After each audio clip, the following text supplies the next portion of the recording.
Many students know Mr. Madden as being the crazy skiing, mountain climbing, drone piloting teacher. On top of those many cool qualities, to his friends in the class of 2017, he's a thoughtful and passionate mentor. Yet, beneath those reflective sunglasses that he always wears, he is consistently cheerful, supportive, and above all, caring. We could not ask for a greater friend to have here with us today. Please welcome Mr. Brendan Madden.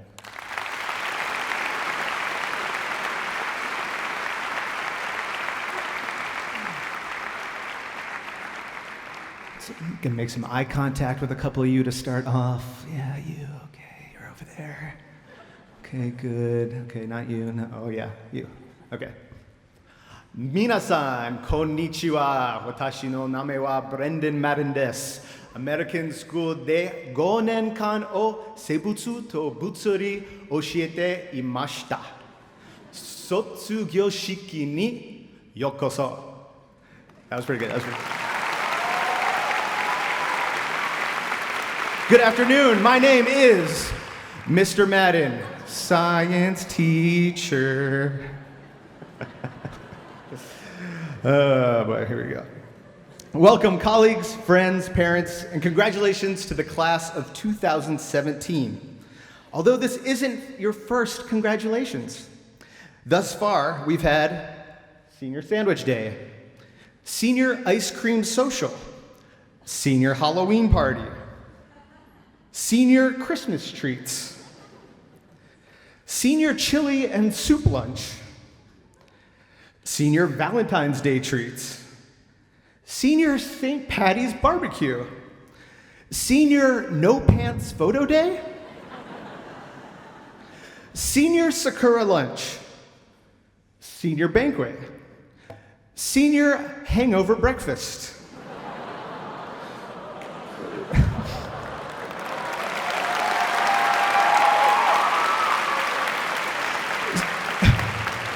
Senior Walker Race, Senior Quilting Extravaganza, and of course, Senior Bingo Night.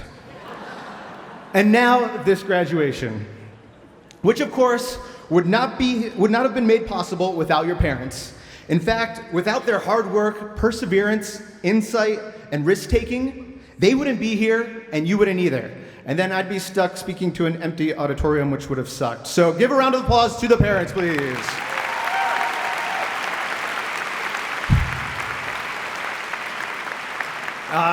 High school graduation, huh? While some of you are sitting there knowing exactly what you're going to do in life, like an arrow that's heading straight for the bullseye, some of you are going to do what I did and kind of bounce around a ping pong ball table or a pinball table, not knowing what's going to happen next or where you will end up. I graduated from Richland High School in Richland, Washington, which has recently made BuzzFeed's list of most offensive high school mascots, of which I am deeply embarrassed, but it is a reality that we have to deal with today. We had a parking lot full of four-wheel drive trucks with gun racks. Wranglers were the most popular jeans, and tobacco's chew spit could be found in every water fountain. Many people I went to high school with were content with staying in Richland. However, none of that described me or my aspirations or the goals I had for myself. Firstly, I wanted to make it to the graduation party at Beer Falls, where there actually are no falls. It's just a place in the middle of the desert. And not to upstage Lauren and her medical goals, but my other goal I had was to become a ski instructor, where I could shred fluffy pow-pow every day. But my parents would disown me if I didn't get a college degree, so University of Colorado accepted me, and I was off to ski. Go to class and study really hard. After graduating with a Bachelor's of Science in Environmental Science, and never having been out of the country before, I decided it was time to make my move. On my own, I took a 5-month backpacking trip through Europe, and in December, made it to Switzerland, where I got hired to teach skiing and snowboarding. I was 21 years old, and I had already accomplished my life goal. Now what? Without a clue, I moved back to Seattle, and with my degree got a job at a private engineering consulting firm where I would use my knowledge of environmental science to help land developers kind of go around the rules. The exact opposite I went into environmental science in the first place. I had to wear a suit, which you can see really isn't my style, worked in a cubicle, and spent about 3 hours a day in traffic. I wasn't miserable, the money was good, but I knew there had to be something out there. Subconsciously, I knew that this wasn't me. One day I was sitting in my cubicle checking MySpace and my American Online account, and my friend Dave called me up, and he said he was moving to China to help start an international school and that they couldn't find anybody with a science background. Before he could even finish the statement, I said, I'm in, 100%. 2 weeks later, I was on a flight to Qingdao, China to help start the Qingdao American International School. I was having a blast teaching science, and everyday life in China was a shock to the senses, much like smelling salt, although it was usually piles of trash, rotting fish, and/or burning plastic. Dave and I got deep into China. We learned the language, we started a popular band.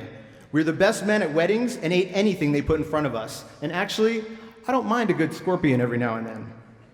We even had a TV show that allowed us to travel from Shanghai's F1 racetrack to China's far reaches with its borders of Pakistan, Nepal, and Mongolia. We were so deep into China, we started venturing off the beaten path, even accidentally strolling into places that we weren't supposed to be, like this ridge overlooking the main Chinese nuclear submarine base. That was it. We were both hooked on pushing our limits and decided that our next trip would be epic. Here we are, beginning of the bike trip, and our altimeter says 3,600 meters above sea level. Dave and I were standing with our bikes and a couple of bags of gear in front of the Potala Palace in Lhasa, China. We were about to embark on a 700-kilometer mountain bike ride, most of it above 4,000 meters through the Himalayas to Mount Everest Base Camp. Once we reached the world's biggest roadblock, we would then continue on the Friendship Highway down the longest mountain bike downhill in the world into Kathmandu, Nepal. But at that moment, reality struck me for the first time. I was jittery and nervous, like somebody punched me in the stomach.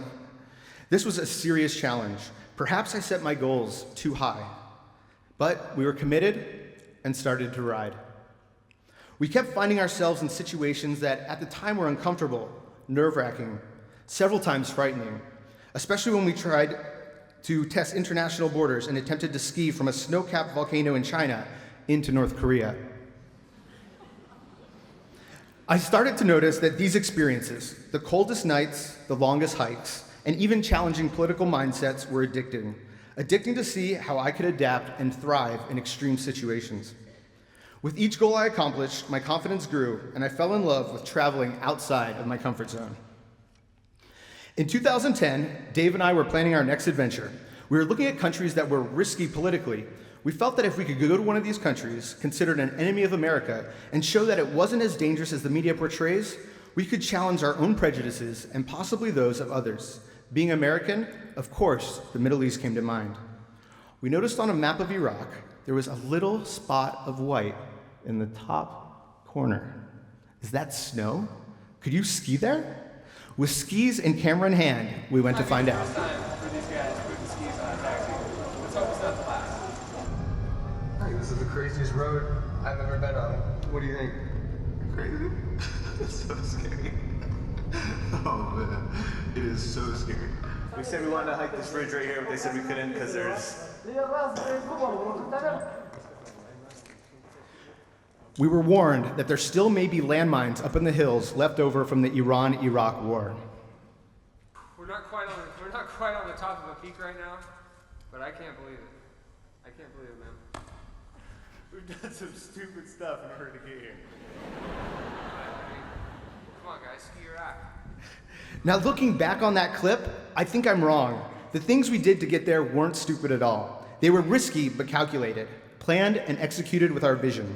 We were prepared and trusted that our preparations would carry us through difficult situations. Our confidence grew and more adventures followed. We headed to Tehran, Iran during the 30th anniversary of the Islamic Revolution. We traveled to Mumbai weeks after the Mumbai terrorist attacks, and then, despite Department of State warnings, skied Kashmir, located on the border of India and Pakistan, with both nations at the brink of war. Most recently, we set out on an adventure that had political, natural, and physical dangers as we crossed Nicaragua on foot along the proposed and controversial Nicaragua Grand Canal. Unbeknownst to me, and definitely not premeditated, extreme traveling became my joie de vivre. It became a way to challenge myself both mentally and physically. The physical challenge was especially true when we decided to climb Denali, also known as Mount McKinley. Located in Alaska near the Arctic Circle, and known for its ferocious weather, at 6,194 meters, it's almost twice the size of Fuji and is North America's highest mountain. A summit attempt requires 2 weeks of living and climbing where humans are not meant to be. Again, I wasn't sure if this was actually possible for me to do this. I felt the reality and severity of this situation the entire time, but no more than here.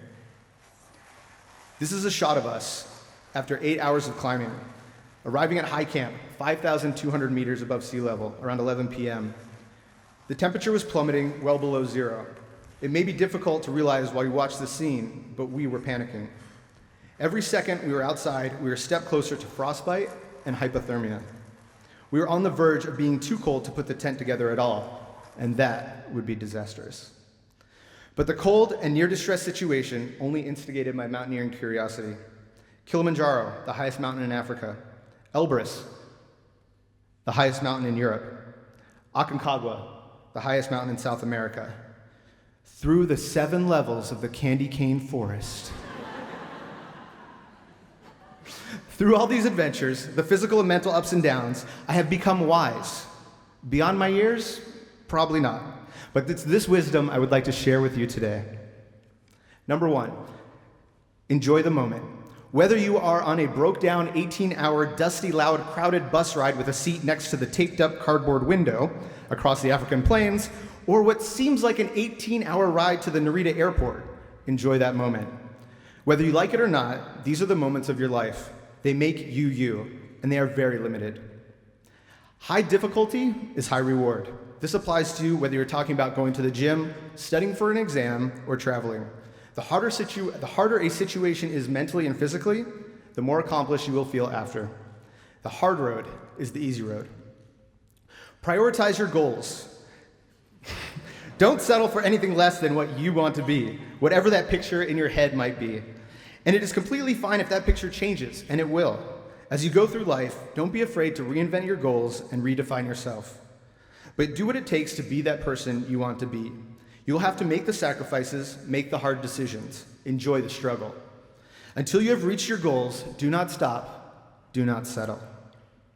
This crazy whirlwind stumble of a life path that I've followed has led me directly to this moment, this crossroads, where you and I are about to make another big transition. I leave ASIJ to finish the 3 mountains of my the 7 summit quest, and you? I wonder what you will become, where life will take you. I'm definitely not worried about you. You are the most well-prepared, hardest working, most talented, and goofy group of scientists, writers, entrepreneurs, historians, athletes, artists, musicians, actors and actresses, dreamers, innovators, advocates, and leaders that I have ever met. You are also multi-talented at such a high level, I've actually found myself bragging about you at parties. I know, so lame. But you are great. You masterfully create Instagram videos,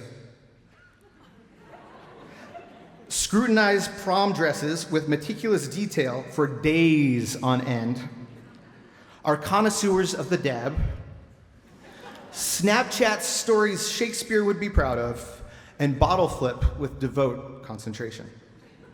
We are all eager to see where the fidget spinner and memorizing Kendrick Lamar lyrics will take you. 4 years, boom, in a blink of an eye. I know that I speak for all your teachers here when I say we are grateful for the time we got to spend with you and look forward to see how you make this world a better place. Finally, just like I would tell you at the end of class on Fridays, I will tell you one more time. Do something awesome this weekend. Don't sit at home wasting hours in front of a screen. Don't squander your opportunities. Time goes by too fast. Get outside, get out of town. Climb a mountain, go surfing. Explore your neighborhood, go somewhere you haven't been, do something you've never done but always thought you could. Thank you, Japan. Thank you, ASIJ. Thank you, and congratulations, class of 2017.